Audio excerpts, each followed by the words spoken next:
is we've talked about prana, the life force. Prana is brought in through the breath, the life force, we can't live without it. Can live without the brain. If that stops, the body still keeps going, breath still keeps the body alive. But as soon as the breath stops, that's it, you're done. So I've talked about prana and I've shown you a breathing technique. We did the square breathing. We talked about bringing the breath and the movement together. And I thought before I start going into more movement, and I will do, I've planned it, I'm going to start showing you things like a vinyasa maybe, and then maybe a bit of ashtanga. Just going to see what unfolds. But today I thought we could talk about bandhas. Bandhas are the locks in the body.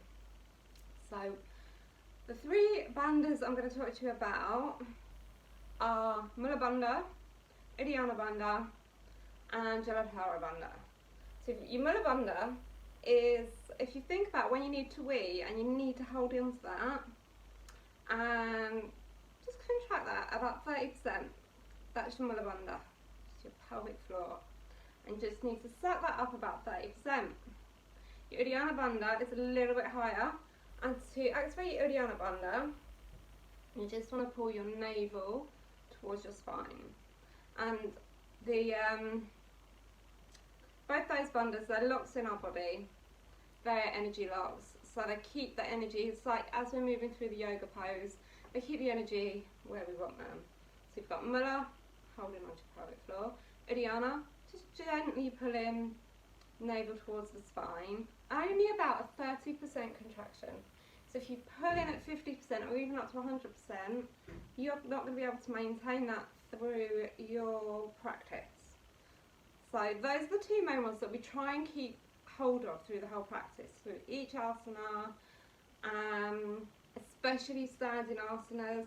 And actually it can be quite easy to forget them when you're in seated asanas, when you're forward folding. If you let go of your Uddiyana Bandha and your Mula Bandha, you kind of slump a bit more and you bend into your back, whereas you just suck into your bandhas down there and it just straightens you up naturally. When you're in standing poses, if your legs are wobbling and you can feel the muscles start to give away, just take the Mula Bandha. It's the centre of your body, it's just going to balance you. So those are two really important bandhas that we're going to use through most of the practice. The other one that I wanted to talk to you about, the Jaladhara Bandha, it's the throat lock. And it's when we bring the throat to the chest. This is a really good lock for relaxation. It initiates the barrow reflex in the body. And if you can initiate that, it kind of helps with that other stuff I was talking about, like shrinking your amygdala, and stimulating the vagus nerve and stuff like that. So when you lock, when we sit like this and lock all three, that's just a really good way to kind of start a class, locking all the energy in, just reminding your body of those locks.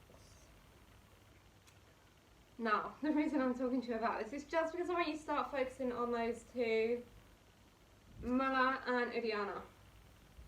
Just because there's a lot to think about in yoga. So when you're in each pose, to take you out of your head, you're going to focus on your breath. You expand with each in-breath and you relax with each out-breath. But you also, on your in-breath, contract the Mula Bandha, expand but contract your Mula Bandha, and on your out-breath, start to contract that Uddiyana Bandha as well, and just kind of brings you into poses. So in-breath, Mula Bandha, out-breath, Uddiyana Bandha. And also bringing that in with the movement, so you've got a lot to think about, and that is even without talking about drishti, which is your focus. By focusing your eyes on something, it stops the mind from wandering, which also keeps your balance. So there's a lot to think about in yoga, and there's a lot to kind of work with, but these are the things, and the reason I'm talking to you guys about this is because when you've had a stroke, when you've had brain injury, you separate from the body a little bit, the brain and the body kind of disconnect, and by focusing on things like the breath, and the bandhas, and eventually drishti, which I might talk to you about next time, you're rebuilding that connection with your body, you're becoming aware of your body again. So I just wanted to kind of come in and mention that as well before we get more into the other movements that I'm going to show you. So when we were talking about connecting breath, we kind of did it with the twist. So it was kind of inhale to grow, Mula Bandha, exhale to twist, pull the navel up to the spine, contract the Uddiyana Bandha. See that that's going to straighten you up. As soon as I let go of my bandhas, my back starts to curve a bit. Engage those bandhas. Everything starts to kind of straighten. So on an in-breath, engage the Mula Bandha. Sit tall, and on an out-breath, twist and engage that Uddiyana Bandha. So it just kind of gives you a few things to start thinking about. Inhale up to centre. Exhale, bringing the right knee to the left, the right hand to the left knee, and on the exhale, remembering to just engage that Uddiyana Bandha. So it's inhale, sit tall, Mula Bandha.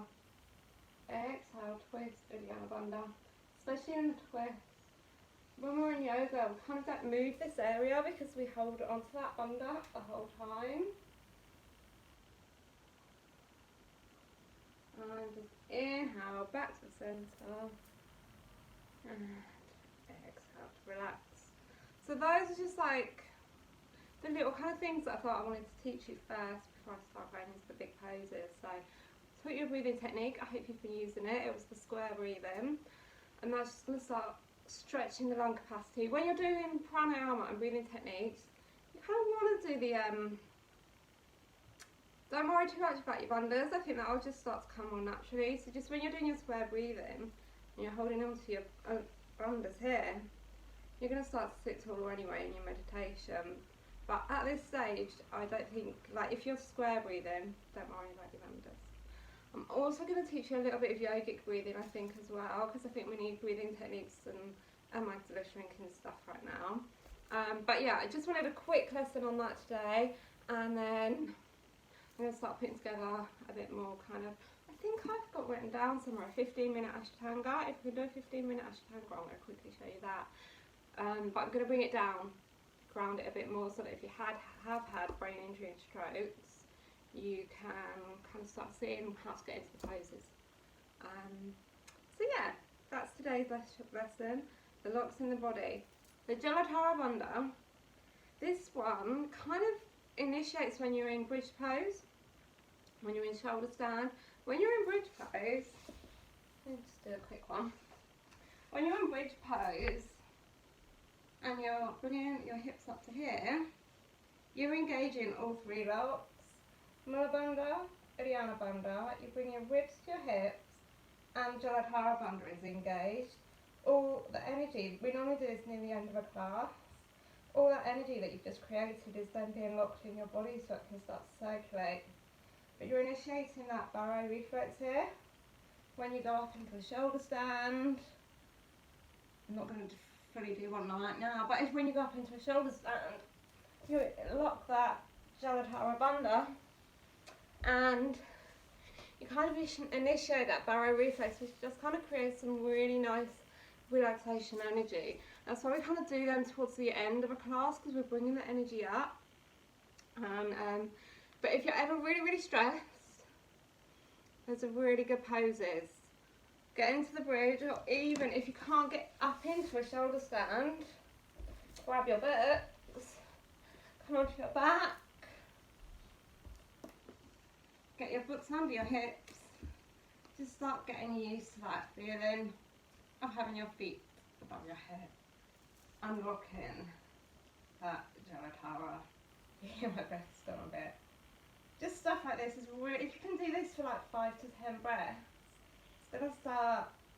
It's really good for the heart, having the feet above the heart. Inversions are really good for the heart. Inversions are really good for migraine, because your body is pumping this oxygen down to your feet, your heart's not working as hard, and it's sending a bit more to the brain. So you can get comfortable in these kinds of positions, flexing your feet.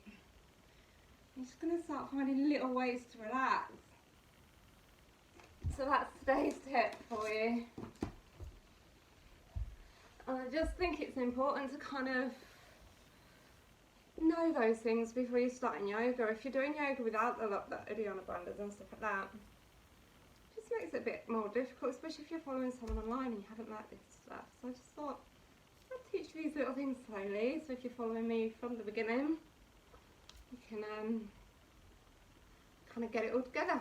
Anyway, that's today's tip. Start thinking about your bandhas in your body, and maybe next time we'll start thinking about drishti, because before you start kind of ashtanga and any kind of flow, if you're not using your drishti and you're not using your bandhas and your focus, you're kind of defeating the point of doing it. You're kind of not coming, like ashtanga is like a full meditation. It's kind of a good way to get you out of your head and stop that thinking and start getting you in touch with your heart, because you're so busy focusing on breath, bandhas and drishti, you're kind of coming away from the head, and it's really good for that. And that's what I think why I fell in love with when I was doing yoga. I'd come out there and I didn't think for an hour, and so that's what I just kind of want to start showing you a little bit.